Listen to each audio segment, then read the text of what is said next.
road clings to the rock wall on this side of the river as the road slowly winds back to the top of the Cincinnati Arch. I reach a curve in the road where the sedimentary rock seems to have eroded away. But as I will learn later, this is where the Shakers cut one of their first quarries, and perhaps cut the stones for my primary destination, the first center family dwelling. Soon I emerge from deep shade and am again driving past farms with vaguely utopian names, such as Canaan Land and Mount Zion.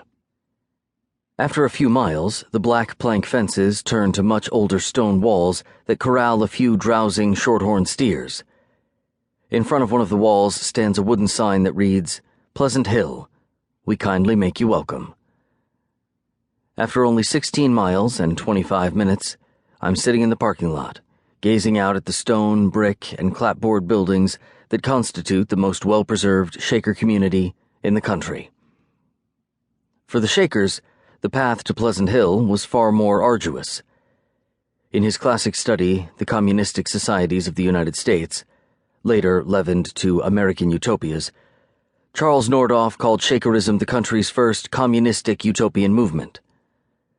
However, what we call communism, the joint ownership of property, the Shakers simply called Christianity, and when they reached the New World, they planned to practice it in its purest form. Indeed, the Shakers landed in New York before the Revolutionary War was over, a month before the First Continental Congress was to assemble in Philadelphia. According to one early Shaker compendium, a divine voice had instructed the Shakers that a new church would be established in America, that the colonies would gain their independence, and that liberty of conscience would be secured to all people, whereby they would be able to worship God without hindrance or molestation. Led by a redoubtable woman named Anne Lee Standerin, Mother Anne Lee to her followers, the Shakers set sail from Liverpool in May 1774 and landed in New York Harbor 3 months later. However, the pacifist Cenobites had no sooner drained the swamp and built a log cabin in the woods of Niskayuna, New York, than they found themselves sitting in an Albany jail for daily dissuading the friends of the American cause from taking up arms in defense of their liberties. This was not Mother Anne Lee's first incarceration. Born in Manchester, England in 1736, Anne Lees, she dropped the S when she arrived in America, was a blacksmith's daughter, a short, sturdy woman with blue eyes and chestnut hair. She never learned to read or write, and at age 8 was sent to work in a cotton mill. Later, she sheared fur for women's hats.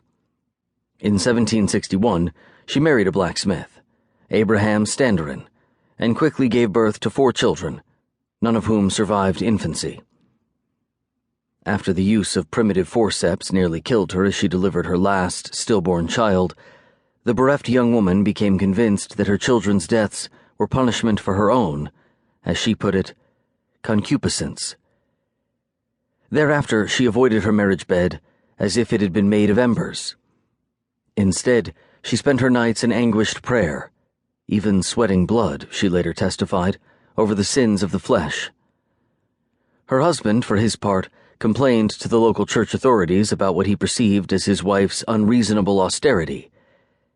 Finally, Anne Lee sought refuge with a dissident group of Quakers whose Pentecostal fervor earned them the epithet Shaking Quakers. In such paroxysms, these Quakers received a vision that Christ was returning imminently and that theirs represented the only true religion. The Church of England had betrayed the true teachings of the Gospels and thus had abdicated any claims to the kingdom of God. One Sunday in 1770, when Anne Lee interrupted an Anglican service to inform the parishioners of this unwelcome news, she was arrested and delivered to the Manchester jail. She was kept there for weeks, without food or drink, she claimed, long enough for the Shaking Quakers to turn her into a kind of martyr.